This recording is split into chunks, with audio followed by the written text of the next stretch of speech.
Saben, es la directora también de la colección de narrativa de Breve, de Páginas de Espuma. Antes de leer unas palabras de mi propia lectura, quería, no porque haga falta, porque la mayor parte de los que estáis aquí conocéis sobre a José Luis Gómez Toré, pero sí para que sepáis lo que significa muy brevemente todo lo que ha hecho hasta ahora. Hay ocasiones en que la biografía de un autor está tan fertilizada por la vida, por su moral, por su compromiso con la justicia y la libertad, por sus lecturas tan habitadas, por la amplitud de su creación, que la cita de algunos datos de ella se convierte en una radiografía que nos aproxima a él en ese diálogo íntimo que mantiene un lector con el autor. Por eso permitidme que antes de ofreceros las huellas de mi lectura del Territorio Blanco, me detenga unos instantes en el hondo horizonte iluminado por su biografía.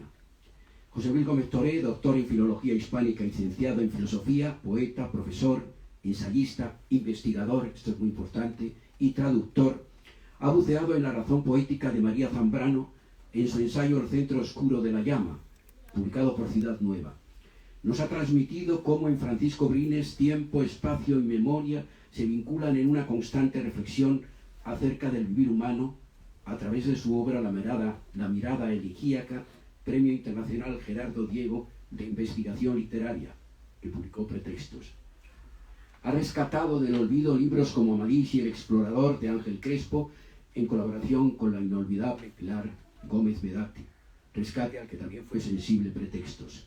Fundándose en un breve texto de Joseph Roth, ha reflexionado en Roble de Goethe en Buchenwald sobre lo que representa el que en el campo donde tantos prisioneros fueron torturados y asesinados se levante incólume el roble a cuya sombra Goethe gestó sus grandes textos. Incardinadas en su biografía figuran también las traducciones de Celan, Goethe, Arendt y Jacques Sanset, su cordón umbilical con Valente, sus vínculos con Gamoneda, Olvido García Valdés, Jordi XII, Marta Agudo, Ada Salas, Amaya Iglesias y Esther Ramón, entre otros. Y luego hay unos cuantos libros de poemas, como Herederos de la Noche, Acceso de Adonais, Fragmentos en un cantar oscuro, en fin, unos cuantos, ya no cito más. Quiero decir al final que para José Luis Gómez Toré el tú es más importante en la poesía que el yo, y que poesía y amor señalan hacia un mismo centro, hacia la utopía de un lenguaje verdadero, hacia el sueño de una auténtica comunidad humana.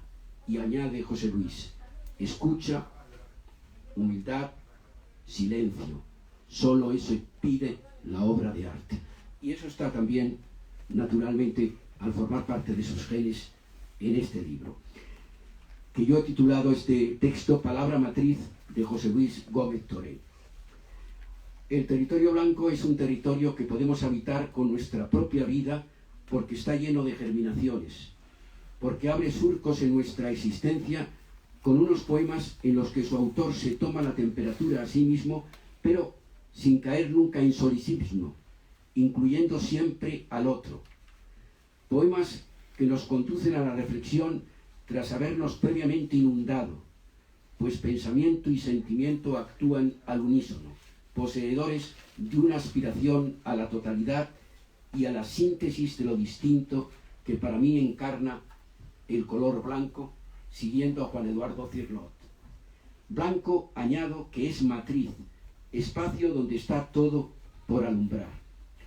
Nos encontramos ante una poesía radicalmente lírica, como con su habitual lucidez ya ha señalado Jordi XII. Pienso que es así por su poder de revelación, por la fuerza de sus imágenes, emanaciones del ser sin ningún fuego de artificio, y por su ritmo o pulso. La infancia, desde ese lugar de imposible regreso, es la catalizadora, lo ha analizado muy bien Viviana, de esta meditación vital que entraña el territorio blanco. De meditación habla también Jordi XII. La infancia revivida a través de un hijo que le pregunta a su padre qué hay detrás de las dos puertas del dormitorio de Van Gogh. Pregunta que le hace tomar conciencia a José Luis de la brevedad de todo, de que nada volverá a ser como fue. La infancia y su constante inauguración del mundo, la infancia y su bautismo incesante del tacto y la mirada, su comunión con la tierra, manchándose alegremente, le cito a él, le parafraseo a José Luis, la posibilidad de sentirse pájaro sin necesidad de cielo, su trato a lo inanimado hasta dotarlo de alma. Leo el poema Piedra que dice: mi hijo, el más pequeño, arropa con un pañuelo una piedra. A dormir, piedra, dice. Compruebo que es verdad. La piedra duerme. Tan puro convencimiento del hijo le hace sentir al padre: la piedra duerme. Infancia que más allá de ella misma, en mi lectura, es símbolo de lo primordial, de lo primigenio, de lo que está por amanecer, pero que dentro de sí ya guarda un caudal de inocencia, de asombro y de sueño, un fecundante horizonte para toda la vida.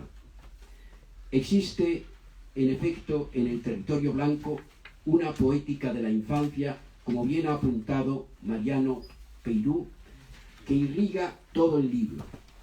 Un modo, pienso, esencial sin huir de lo cotidiano, de asomarse al deseo, al miedo, a la belleza, a la pérdida, a la memoria, al cuerpo, al placer, al amor, a la muerte, a lo invisible y lo secreto, a cuanto la imaginación concibe y la mirada gesta, a la música, presente en 3 breves poemas con las pulsaciones de Bach, que nos conmueve, la música, hasta el punto de elevarnos a tiempos y espacios blancos no sometidos a ningún cauce, donde infinitamente podemos nacer.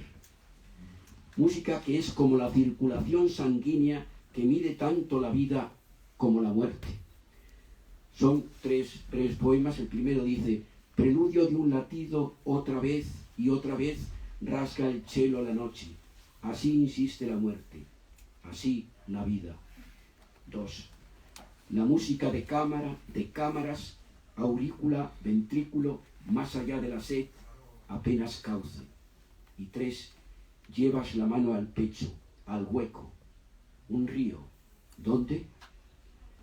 El hueco, así lo entiendo yo en el territorio blanco, no es un lugar para despeñarse ni representa el vacío, sino que es hábitat de lo profundo. La lectura de este libro creo que nos coloca en estado de crisálida, que aplicado al estado quiescente previo al adulto, aquí se extiende a todas las etapas de la vida. Un libro que nos hace tomar conciencia de cómo al vivir vamos borrando lo vivido, borramiento que adquiere, creo, en estos poemas un sentido positivo de constante renacer. Un libro también en el que hay extrañeza, ascensión, yo creo que esto es muy importante, hay ascensión y vuelo. Piedra, se ala, una puerta en el aire, dicen 2 versos. Un poemario en el que lo clausurado, lo cerrado, nos invita a buscar una entrada y en el que los elementos de la naturaleza tienen el voltaje de lo humano, resumen una existencia. Basta, por ejemplo, el poema Octubre, donde dice... Vamos a ver si consigo. Bueno. Donde dice: no crucé, dejé para más tarde la penumbra incendiada por los pájaros. Cuando quise volver, ya no encontré el sendero. En los zapatos, barro y hojarasca. Memoria de qué lluvia. Otoño, rey mendigo, ¿para quién acumulas las cenizas? ¿Para quién tanto oro? Y ahora me detengo ya para terminar en las 2 últimas partes del territorio blanco. En primer lugar, en las 13 viñetas que utilizan como símbolo la novela Melusina, a la que ha aludido también Viviana, hada mítica de la Francia central, cuyo cuerpo termina en cola de pez. De ella se enamoró el conde Raimundo de Poitiers, quien la raptó, llevándose también sus tesoros. Raimundo sorprendió a Melusina en el baño y al descubrir su naturaleza, la sirena huyó a su elemento natural, el agua. Esta leyenda inspiró a Juan de Arras uno de los libros más célebres del medioevo. Símbolo de Melusina que le sirve a José Luis Gómez Toré, lo entiendo así, para ser el sismógrafo del deseo que escribe es empujar un límite. Del despertar sexual, fundiendo sueño, mirada y descubrimiento de la desnudez. Ser también sismógrafo del miedo.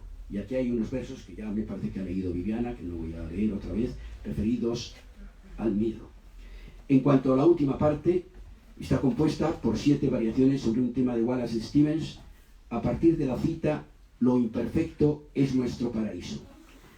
En estas variaciones, donde la reflexión sintiente de este poemario alcanza su cota, hay aspectos fundamentales como el de poner en relación lo de afuera con lo de adentro, las conexiones vitales entre lo imperfecto o no posesión y lo perfecto, la búsqueda de la superficie, no del fondo, para ser en lo real, lo que no quiere decir que en la superficie no respire el fondo, y la presencia basal del agua que en su seno acoge la luz y la sombra, y en la que, si limpia, transparente, como en este poemario, se ve siempre el fondo. He de decir, antes de terminar, que la elección de Wallace Stevens para esta parte final yo creo que no es gratuita, porque Solis coincide con Stevens en tener una concepción bautismal del lenguaje, señalada al hablar del poeta estadounidense por Andreu Jaume, e igualmente está de acuerdo José Luis con su concepción despersonalizada de la poesía, también resaltada por Jaume. En fin, El territorio blanco es un libro en el que la forma transparece el contenido, donde la levedad trasmina la gravedad. Es una reflexión sobre la existencia a través de un lenguaje que abraza lentamente al lector, que es un espejo en el que éste puede mirarse y reconocerse. Un territorio morada que es cuerpo y alma de la verdadera poesía.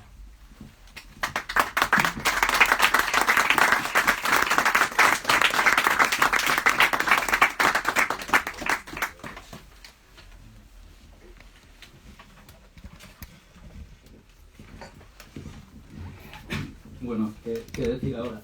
En fin, bueno, antes de nada, buenas tardes y muchísimas gracias a todos por estar aquí. Desde luego, muchas gracias especialmente a la librería Rafael Alberti pues, por acogerme, ¿no? Una vez más. Nos estaba hablando antes con Jordi, ¿no? Que ya llevo aquí unos cuantos libros presentados, ¿no? Y que es un gusto volver aquí. Y muchas gracias, bueno, pues a todos los presentes, amigos, compañeros, familia, poetas y bueno, bueno, sé que no es muy habitual, pero voy a dar las gracias especialmente a Manuel, que me preguntó un día por el cuarto de Van Gogh. Me falta el otro, que también hay algunas preguntas aquí, el más pequeño, pero también a Anuar, que también me hace muchas preguntas y me ayuda a volver a atravesar territorios, ¿no? Bueno, pues...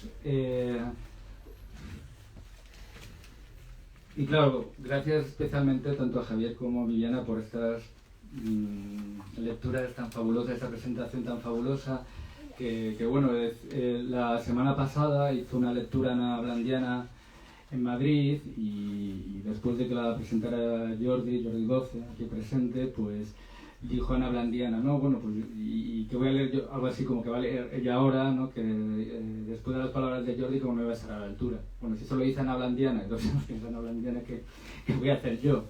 Pero bueno, vamos a intentar leer y comentar un poco. A ver, bueno, volviendo a Ana Blandiana, se me ocurre, ahora mismo ya hablaba, insistió bastante en ello, en la presentación, ¿no? Esa sensación a veces de que uno no acaba de escribir los libros él solo, de que ya sé que eso no está muy de moda, que hay que desmitificar la poesía y a ver, uno a ver, no es tan ingenuo para pensar que está inspirado por los dioses, pero sí la sensación, ¿no? de que parte del lenguaje poético viene de otro lado, que uno no sabe cuál es, llamémoslo inconsciente o como sea, pero está ahí. Y claro, unos, por ejemplo, ¿no? Pues al escuchar ahora tanto a Viviana como a Javier, uno siente un poco reconocimiento y a la vez extrañeza. Y mi primera extrañeza viene también un poco por el título del libro, porque en un libro anterior, Un corte que no sangra, yo acababa un poema que se llamaba La belleza y decía lugar, no territorio, ¿no? Porque es verdad que para mí la palabra territorio tiene unas connotaciones, no sé si negativas, pero peligrosas, no sé. Es una palabra que me deja intranquilo, ¿no? A diferencia de lugar. Y yo no sé muy bien de qué habla el libro, quiero decir, habla de la infancia, sí, ¿no? Pero no sé si el territorio blanco es solo la infancia, o también es la escritura, o también no lo sé. Pero desde luego algo que tienen en común, ¿no? Esos territorios es que la infancia para mí, y de alguna forma intento plantearlo en el libro, creo, es desde luego es un lugar fascinante donde todo es blanco por descubrir, pero es también un lugar a veces aterrador, ¿no? Uno recuerda las pesadillas que tenía de niño y bueno, ahí está, ¿no? Y otra cosa que bueno, alentándome ya en el libro, que la primera parte, el cuarto de Van Gogh o de Van Gogh, viene precedida de dos citas. Una dice, de Olga Orozco, yo tenía 5 años, como siempre. Y cuando leí este verso, fue un verso a la vez muy iluminador y muy doloroso. Y efectivamente, como ha señalado Viviana, un fragmento de En qué infancia, que no es nuestra niñez, se dice La renuncia, que es de un poemario mío anterior. Porque, claro, y esto va a ser atópico y espero que no oportunista, pero uno se pregunta, ¿no? Con la guerra de Ucrania, por ejemplo, ¿no? Y bueno, hay tantas guerras que están ahí, que nos habíamos olvidado ellas, ¿no? Y que no han desaparecido, pero es verdad que lo sentimos más cerca. Uno se pregunta, ¿no? ¿Qué sentido tiene esto, ¿no? Y de pronto, sin que eso sea una respuesta, me acordé que este poema, que este fragmento, sin que yo lo hubiera pensado, es un homenaje a una película de Tarkovsky, que sale luego también, y a la película Sacrificio, que trata precisamente de la guerra. Y una de las cosas que creo que atraviesa el libro también es una pregunta sobre una palabra que me obsesiona, quizá también porque uno empieza a tener cierta edad, que es la palabra renuncia. No hay un dicho árabe que le gustaba mucho a María de Zambrano, que es lo que he escuchado de Ortega, que decía que en un oasis, después de beber agua, tienes que dejar paso al siguiente, ¿no? Y no sé si el hecho, ¿no? Yo no escribo, creo, por ser autobiográfica, pero el hecho de ser padre y profesor de secundaria, pues te hace sentir mucho el peso generacional, ¿no? Me comentaba un compañero una vez que esto de ser profesor es, desde el punto de vista del tiempo, de la temporalidad y de la mortalidad, es muy inquietante, ¿no? Porque uno siempre tiene la misma edad, ¿no? Bueno, uno es cada vez mayor y ellos tienen siempre la misma edad, ¿no? Entonces, como si uno se alejara, ¿no? Infinitamente, ¿no? de la orilla. Y bueno, y ya me callo, ya leo los poemas, pero me gustaría pensar que a lo mejor también, ¿no? Hablando de guerras y de otras amenazas de nuestro mundo, ¿no? Y ha habido una acción en el Congreso, ¿no? Con el tema, por ejemplo, del cambio climático. Si la palabra renuncia no debería estar más en el centro, ¿no? De nuestros pensamientos, y si la renuncia no tiene mucho que ver también cómo gestionamos la infancia, cómo gestionamos la edad, porque nada hay más monstruoso que un adulto que haya asesinado al niño que fue dentro, pero tampoco nada más monstruoso que un adulto que se empeña en seguir siendo niño y solo niño, ¿no? Bueno, leo. El cuarto de Van Gogh. Y voy a empezar con el poema que ya se ha citado tanto Javier como Viviana. Mi hijo me pregunta, ¿qué hay detrás de cada una de las puertas del cuarto de Van Gogh? Hasta ahora no me había percatado de que la habitación tiene dos puertas. Tampoco su madre se había dado cuenta de que una se abre hacia el viento amarillo y su región solar, la otra a la noche ensimismada, a ese aletazo súbito en el rostro. ¿Cómo podría ignorar ahora que ambas puertas conducen a este mismo pasillo sin regreso? Eso es también la infancia. Eso es también el vértigo. Objetos cotidianos, retratos familiares, habitación de paso. Con la boca. El niño prueba el mundo con la boca. El mundo que no es. El mundo que se hace con la boca. Va masticando sílabas. Muerde el pezón, la risa, los juguetes, los papeles tejidos de palabras. Saborea colores y texturas. Sus encías sin dientes tocan los límites. El implacable no. Tan nueva, tan antigua su hambre. Leche, lengua, maternas.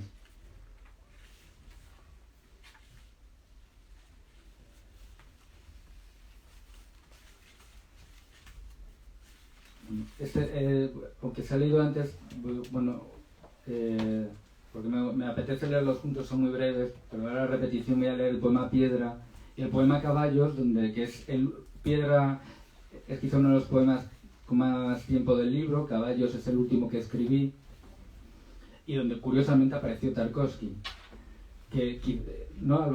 Y al pensar en el territorio blanco también pienso, ¿no? en Stalker, ¿no? En esa zona tan extraña, ¿no? Que tiene también mucho que ver con el territorio de la devastación, pero también del arte y de la infancia, ¿no? Porque tiene mucho ¿no? de algo sagrado que se crea como, ¿no? El Stalker es casi como un niño grande, ¿no? Piedra. Mi hijo, el más pequeño, arropa con un pañuelo una piedra. A dormir, piedra, dice. Compruebo que es verdad. La piedra duerme. Caballos. Cruzan la noche, caballos de Tarkovsky. Desde mi cama los escucho trotar. Imposible saber de qué lado del muro cae la lluvia, ni a dónde regresamos cuando se vuelve a casa. Y bueno, entramos ya en el territorio blanco y el primer poema se llama precisamente así.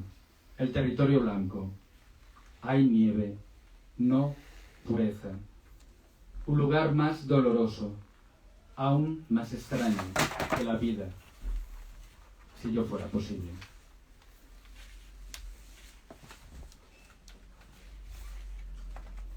Pulso. ¿Para quién tocas, corazón, tu tambor de ceniza? A cada golpe saltan las semillas en el fondo del pozo. Corazón, tienta ahora la luz, cerca como la sombra.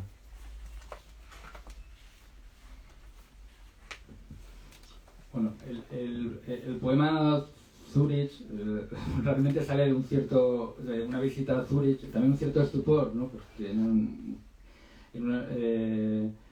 un congreso sobre poesía, de pronto me encuentro de bruces con el hotel donde se encontraban Paul Celan y Nelly Sachs, y también para mi estupor, pues ninguno de los poetas asistentes compartía mi entusiasmo, ¿no? Entonces me siento un poco friki en ese momento, pero bueno.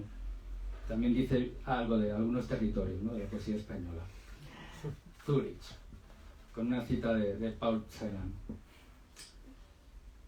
La catedral estaba al otro lado, venía con algo de oro sobre el agua. Nos empeñamos en merecer la luz. Gólgota, escalera de Jacob, Ícaro cayendo de Babel. Nos reclaman idiomas y banderas, pero si hablamos, si todavía hablamos y escribimos en una lengua que arde, es porque no queremos dejar rastro.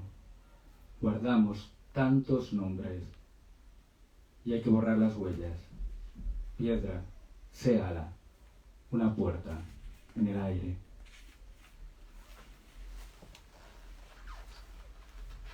El fuego blanco. 1. El fuego blanco hace brotar las letras.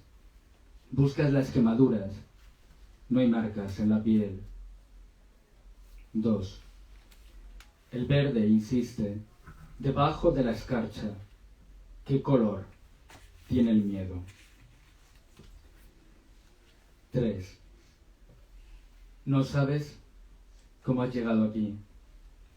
No hay huellas en la nieve. 4. En la luz fría se persiguen sin tregua las imágenes. No puedes detener las imágenes. 5. Te hundes en lo blanco. Te borras en lo blanco.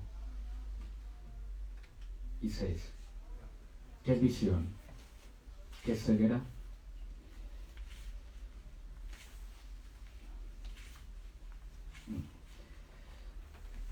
Bueno, pasamos a la sección de Melusina, que efectivamente, bueno, pues ya sea en la presentación, ¿no? Pues Santo Javier como Viviana lo han presentado muy bien. Bueno, también, a ver, quizá es un texto que surge, ¿no? Además, ¿no? Efectivamente como el territorio también de la sexualidad, como una especie paradójica, ¿no? de ruptura, ¿no? A la vez con el territorio de la infancia y a la vez, ¿no? Como un espacio de juego, ¿no? para el adulto. Y también, pero de alguna forma, también un texto que estaba ahí detrás, que también me obsesiona, es el texto de la colonia penitenciaria de Kafka, ¿no? Ese texto donde hay una máquina de tortura que escribe la ley, ¿no? Sobre el cuerpo, ¿no? Directamente sobre la piel, ¿no? Y esa sensación, ¿no? De que somos cuerpos habitados de discurso, de lenguajes, de palabras. Y bueno, y luego también yo creo que surge una imposibilidad, ¿no? De que cuando uno era adolescente y pensaba en qué iba a escribir, uno se imaginaba como narrador. Soy incapaz de escribir una novela. Entonces, esto lo he subtitulado novela y encima me permito el lujo, ¿no? de cuestionar la posibilidad de escribir una narración, ¿no? Como, porque todo el texto también hay un narrador sobre el que se sospecha, ¿no? Hasta qué punto una narración no es un intento de dar coherencia a lo que no lo tiene o no puede tenerlo. Bueno, leo, como el texto es muy largo, leo solo unos fragmentos. 1. Se suceden sin pausa las imágenes, ni sucesión siquiera, fulgor, un torbellino. En el centro, sin defensa posible, la pupila. ¿A qué llamamos lentitud? La adolescente se queja de las largas descripciones de la novela del siglo XIX, mientras se arregla el pelo. ¿Cómo decirle que el narrador se anticipa a la muerte? Se atreve a poner trampas, demora mientras puede su venida, y aquí su seducción. Ahondar el desajuste entre lo instantáneo del ojo y la paciencia, que retiene al idioma y aún se parece al vértigo. La mano se detiene justo antes de trazar la última sílaba. Se resiste a escribir. Deseo. Foto fija. Esa parte son poemas en prosa y bueno, creo que el tono es un poco distinto, ¿no? También el tempo. Después de más de 20 años ha regresado este olor. Borra los rostros. Borra uno a uno los nombres. Nada sabías de él, mas siempre estuvo ahí. Ha contado con precisión tus pasos, te sigue como un perro inoportuno y es la suma de todos los deseos, la suma de todas tus renuncias. Entre siempre y jamás allí descansa ayer, allí donde se nace porque nace también en lo que dice no. Linde que abre y que cierra, quicio de infancia siempre por venir, que se despide al fin de la niñez, de esa tenaz adolescencia que se aferra a las manos, a tu sexo, a la piel. Llámalo deserción o fracaso. Pero es también una forma de apartarse, de dejar paso a esos que vienen reclamando entre risas este lugar que nunca habitaste del todo, que apenas supiste merecer. Ahora, y sin merecimiento alguno, es su lugar. De algún modo lo saben, de algún modo lo ignoran. Ignoran, y debe ser así, este torpe deseo de quedarte, de mirar hacia atrás. Olor, demórate, no te vayas tan pronto, pero luego no vuelvas.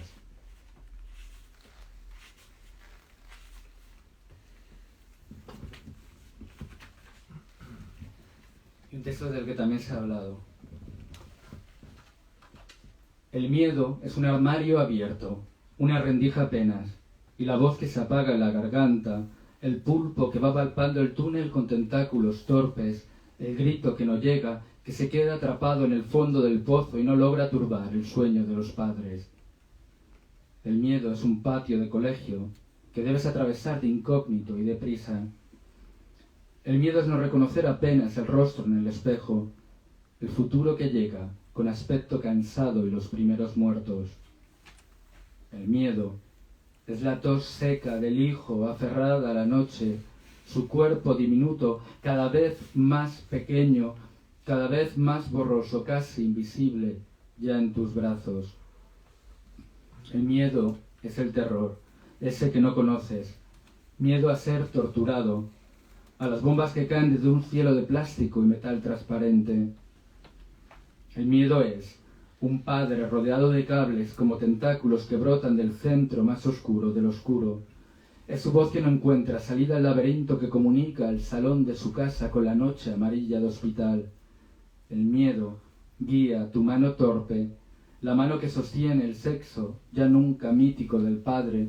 Los dedos que obedecen con desgana y agarran la botella con orina y coágulos, hilos sangrientos que flotan como amebas, fragmentos de una hostil escritura extraterrestre.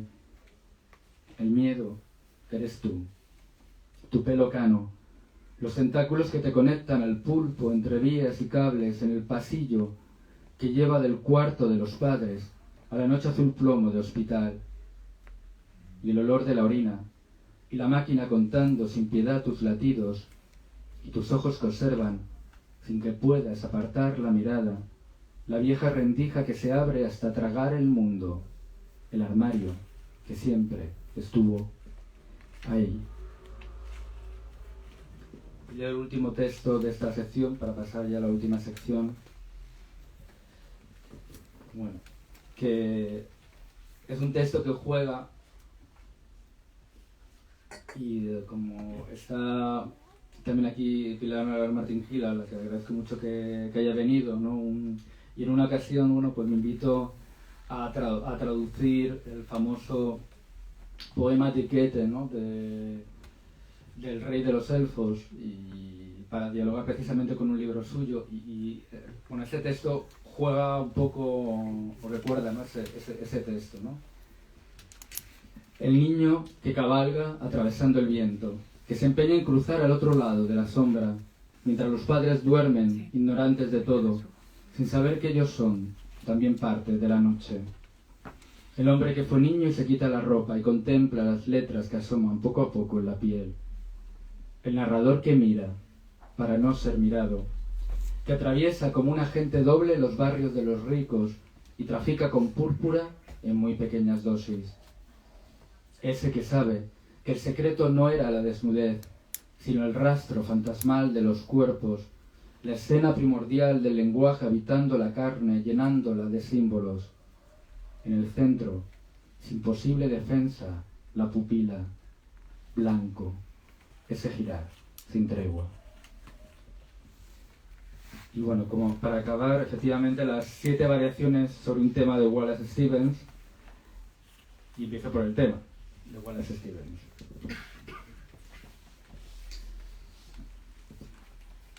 The imperfect is our paradise. Wallace Stevens. 1. Lo imperfecto es nuestro paraíso. El agua que atesora la pura refracción de la luz. No dejarse tentar. Solo ese ritmo. Escuchar lo que es don y que se ignora. Superficie, no fondo, transparencia. 2.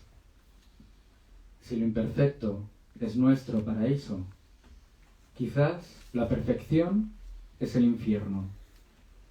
Pasos sobre la nieve que terminan al llegar a la orilla. El secreto de la nieve es el agua. 3. Lo imperfecto es nuestro paraíso. Pero si la mente puede concebir lo imperfecto, es porque todavía nos seduce. ¿Y con qué terquedad la perfección? Así transitas cada hora de infierno a paraíso, de paraíso a infierno. Cada minuto, salvación y condena. 4. Lo perfecto es el vacío, el hueco. Lo imperfecto es el ser, su rastro tan fugaz, su luminosa huella sobre el fondo perfecto de la nada. 5. No hay perfección sin límite, y sin embargo, ¿qué pugna por rebasar los límites? O hablamos de un umbral, umbral y no frontera, umbral porque es frontera, afuera, de que adentro. El niño dice, eso no pasa en el mundo real. ¿Qué es el mundo real?, pregunta el padre. Y el niño, este país donde vivimos. 6. Lo imperfecto no es nuestro paraíso. El paraíso tal vez podría suceder, pero no se posee. Su esencia, si acaso tiene alguna, es la no posesión. Por eso el placer es lo perfecto. El frescor de la tarde, las palabras que inventan un orden imprevisto, el fruto que se deshace en agua y música, esa urgencia tal calma de tu cuerpo y mi cuerpo, tu distancia también, tu placer, mi placer, centros esquivos que se buscan y sin embargo no logran confundirse. Apenas este acorde quebradizo en el tiempo, instrumentos de un concierto imposible y sin embargo, senderos que se cruzan, que se borran. Y esta sed, que es la misma y no es la misma, más vieja que nosotros. Y 7. Nadie habita en el precario edén del imperfecto, pero es hospitalario. Pasado y futuro pesan más que aquello que los hombros en este instante pudieran soportar. Siempre me costó vivir lejos de la hoguera, ahora te lo confieso. Años y años sin aprender a no pisar las pavesas, no aventarlas. Persistimos aquí. El rumor del hijo que juega, ajeno por completo al padre que le escucha y oye su propia infancia. La infancia verdadera que no fue paraíso, que fuera tantas veces infierno y paraíso. El parloteo veraz, incomprensible. Algún día habrá que aprender ese, cualquier idioma, la algarabía insomne de los pájaros.